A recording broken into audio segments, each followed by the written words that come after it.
Welcome to the Restricted Handling Podcast. Let's dig in.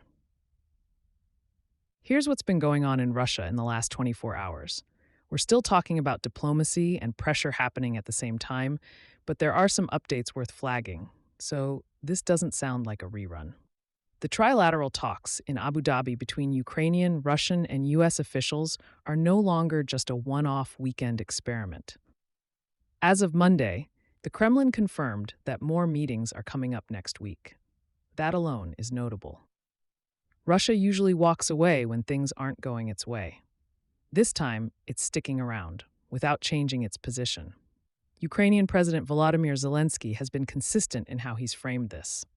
He said the talks were constructive, but he's also been very explicit that the one unresolved issue that matters most is territory. That hasn't softened. What has advanced since we last talked is the status of the U.S.-Ukraine Security Guarantees document. Zelensky reiterated that it's fully drafted, done, finished, no brackets left, and now it's just waiting on the U.S. to decide when and where to sign. That's an update, not a breakthrough, but in diplomacy, those are different things. Russia, meanwhile, keeps pointing back to that August summit in Alaska like it's some sacred text. Same pattern as before. No public document, no joint statement, but constant references to understandings that conveniently align with Moscow's maximal demands. The difference now is that Russian officials are saying the quiet part louder. Donbass isn't just important, it's fundamental. They're not even pretending anymore that partial concessions would work. And while all this is happening at the table, the war outside the room hasn't slowed. If anything, the timing has gotten sharper. Over the weekend and into Monday, Russian missile and drone strikes continued hitting Ukrainian cities and, crucially, energy infrastructure. This is an update from yesterday's numbers, not a repeat. Kyiv managed to restore heating to about 2,000 buildings since Saturday night, but more than 1,300 apartment blocks are still without heat. That's not a statistic. It's people boiling water on camp stoves in January. Kharkiv remains in worse shape. Russian strikes knocked out power to roughly 80% of the city and surrounding region, and repair crews are still working under the constant threat of follow-on attacks. Schools, kindergartens, residential buildings, all hit. Ukrainian officials have been blunt that these strikes coincided with negotiations on purpose. Same message as before, just reinforced. Russia will talk peace and freeze civilians at the same time. On the nuclear side, Moscow is continuing to dial up the volume ahead of the February 5th expiration of the New START treaty. Dmitry Medvedev has doubled down on warnings that the global nuclear club could expand if the treaty lapses. What's new here isn't the threat, it's the framing. Russian officials are now more explicitly tying any arms control cooperation to broader normalization of relations with the U.S. Translation: Ukraine is supposed to be background noise, while Washington focuses on strategic stability. And just to make sure no one misses the subtext, Medvedev keeps name-checking Russia's exotic weapons programs, the Burevestnik, Poseidon, the whole "trust us, we're still scary" lineup. It's less Dr. Strangelove and more late-stage Bond villain energy, but the intent is clear. Europe, meanwhile, has moved from talking about pressure to locking it in. EU member states gave final approval to the Russian gas ban, making it legally binding. This isn't a political signal anymore, it's law. LNG gone by the end of 2026, pipeline gas by late 2027, penalties baked in. Hungary and Slovakia protested, but they lost the vote.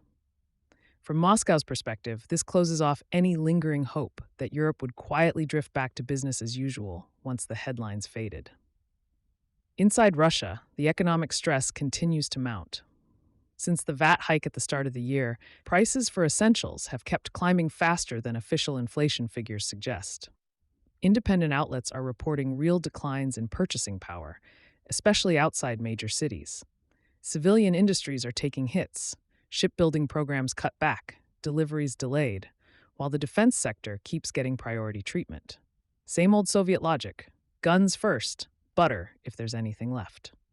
On the battlefield, winter still isn't delivering Russia the pause it used to count on historically. Drones have rewritten that rulebook. Ukrainian units are continuing to track Russian infantry movements in real time, even in snow, using aerial surveillance. Footprints don't lie.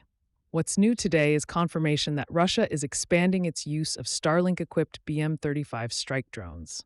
Ukrainian officials reported a first strike on Dnipro using this system, about 86 kilometers from the front, which is a meaningful increase in depth.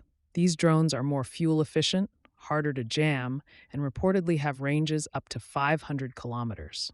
That stretches Ukraine's air defense problem in uncomfortable ways. Ukraine, for its part, keeps leaning into unmanned systems on the ground.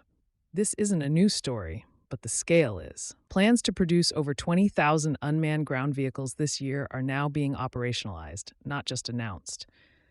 These systems are handling logistics, evacuations, and high-risk tasks that would otherwise cost lives. It's not flashy, it's grimly practical. Zooming out, Russia is also adjusting its footprint elsewhere.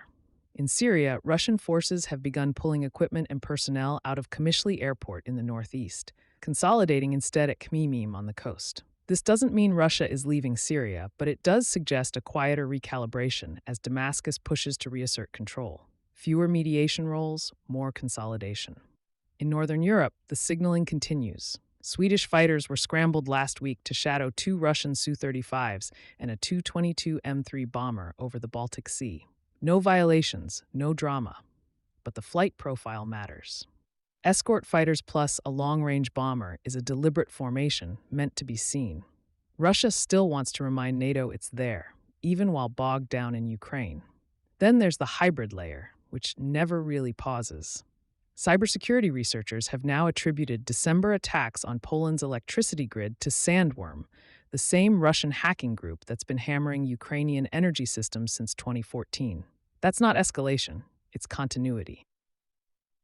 In Germany, authorities arrested an alleged Russian intelligence agent in Berlin tied to espionage connected to the Ukraine war. The Kremlin called it a provocation, as expected. Berlin didn't blink. So if you're keeping score, here's where we are, without turning it into a rerun. The talks are continuing, not collapsing. The U.S.-Ukraine Security Guarantees document is still ready, still unsigned. Russia hasn't softened, but it also hasn't walked away. Energy pressure on Ukraine remains intense, though some repairs are underway.